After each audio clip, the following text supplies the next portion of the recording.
Can you just leave Teacher May alone? Ronald Rubena had talked with Teacher Marisa. He chat Teacher Marisa in Messenger. Teacher Marisa said, just ignore Paulo Cruzada. Oh, do not argue with him. Do not talk about him. You know, for me, here's my accusations against you, Paulo Cruzada. Can't you just leave Teacher May alone? If Teacher May is a pro Duterte, if she's anti Marcos,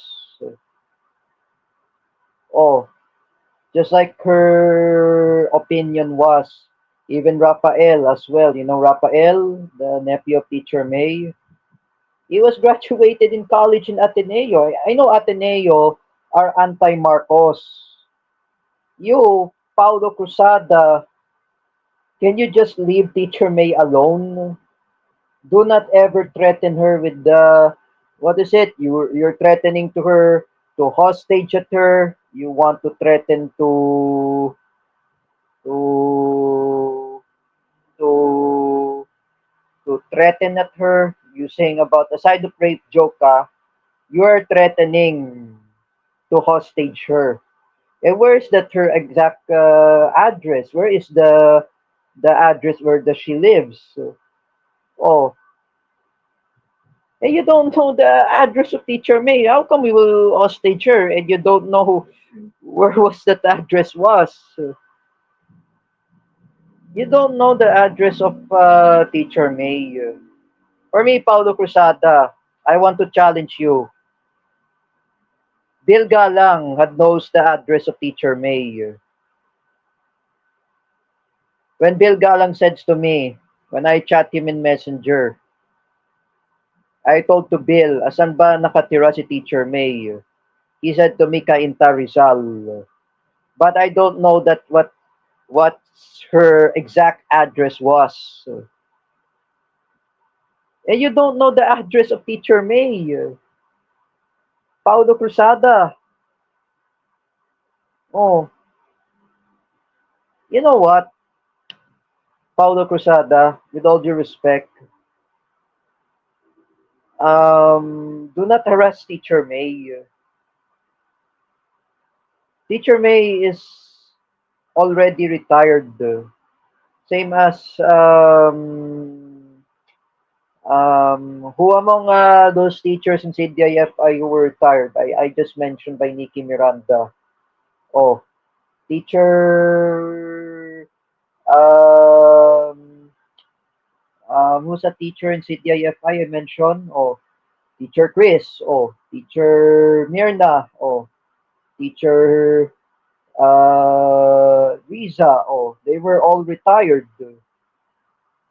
Oh, including the other teachers in CDIFI, teacher Honey, teacher Maxi, teacher Connie, who was in the US, same as teacher Gia Malana. They were also retired. You know that, Paulo Cruzada? As I imagine, no, I talked to Nikki Miranda at the time. Teacher May is already retired. Last week, I talked with Nikki Miranda last January when we were in SM North. I saw Tita Josie as well because I know I saw Nikki. He is my schoolmate in CDIFI. I talked to Nikki Miranda. I told to Nikki Miranda that Teacher May is already retired. Oh, why does Teacher May is already retired? She's retired. Oh, same as Teacher Evelyn, retirement. Oh, all the former teachers in CDIFI are already retired.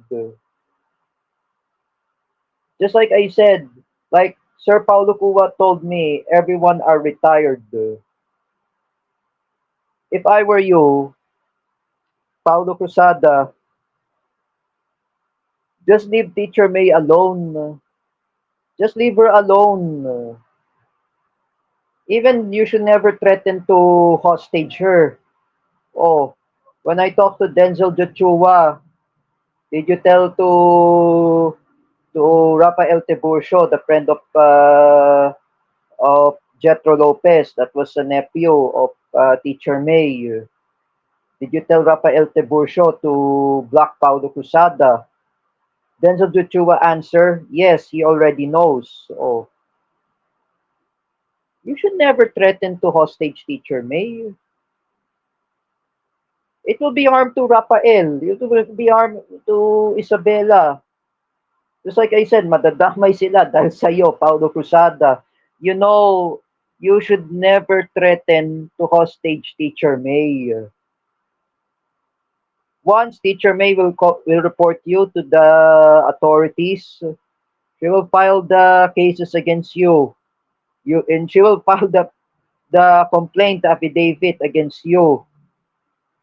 This is really what happened to me. That I attacked David Gill, I attacked the church, I attacked the what's that? The Santa Maria de la Estrada. This is my fault that I attacked the Santa Maria de la Estrada. Oh,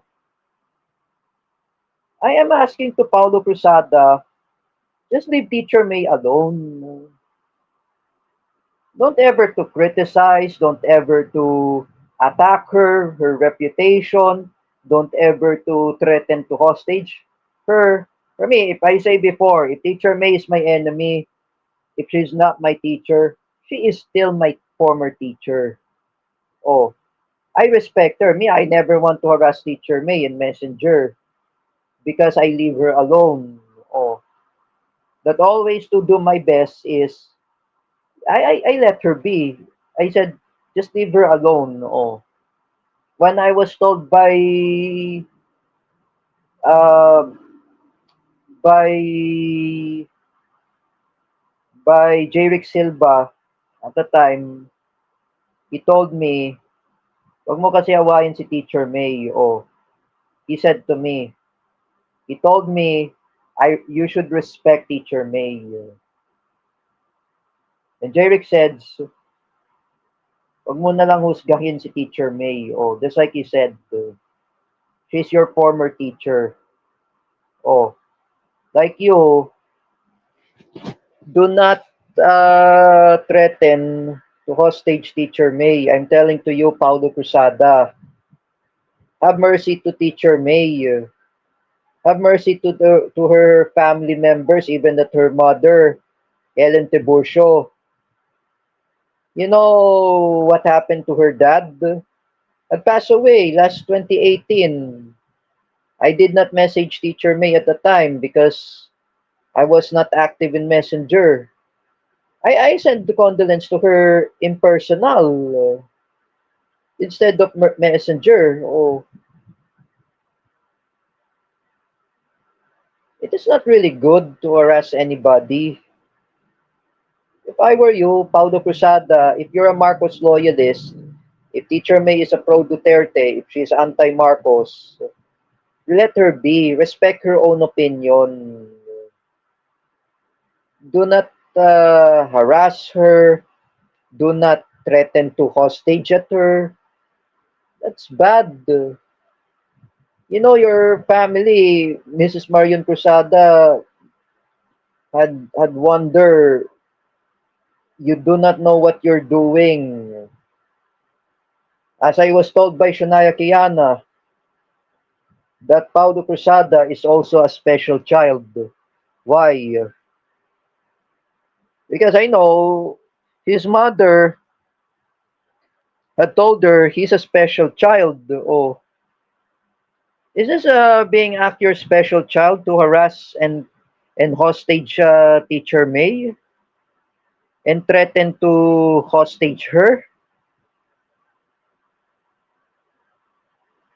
Is this very credibility to hostage the person that she doesn't do anything to you? Huh? You know that, Paulo Cruzada. I will never forgive you. Teacher May will not going to forgive you. If you say a public apology or his parents of Paulo Cruzada, Mrs. Marion, Mr. Culas Cruzada, you know, both of you,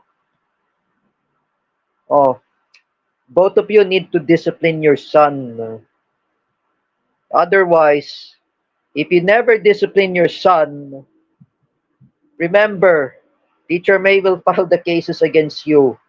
She has a blotter against Paulo Cruzada,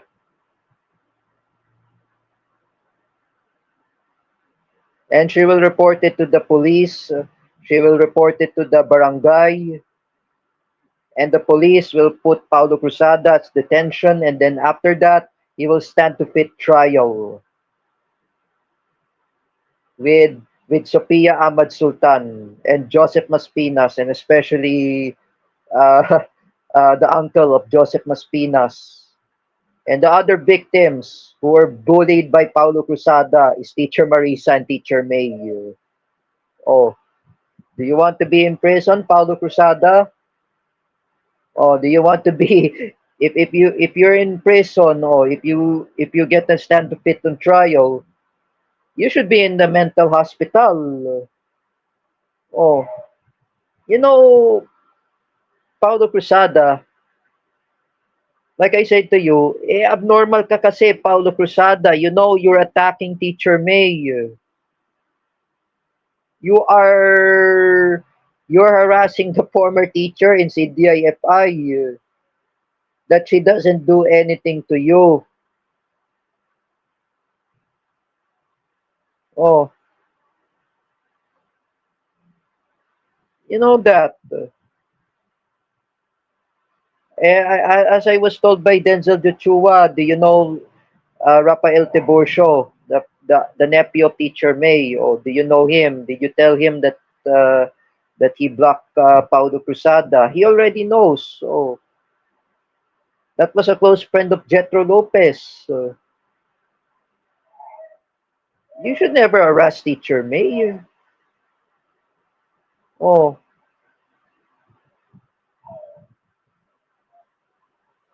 you know, Paulo Cruzada, this is the lesson from Mr. Dennis Gill, the father of David. You should not judge anybody. You should not threaten to hostage anybody. If you threaten to hostage anybody, what will be happen to you? What will be happen to your family? Oh, this is a question to you, Paulo Cruzada.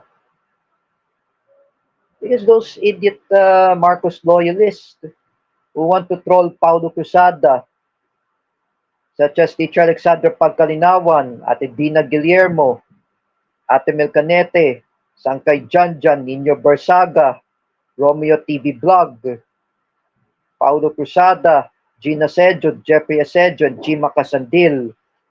Oh,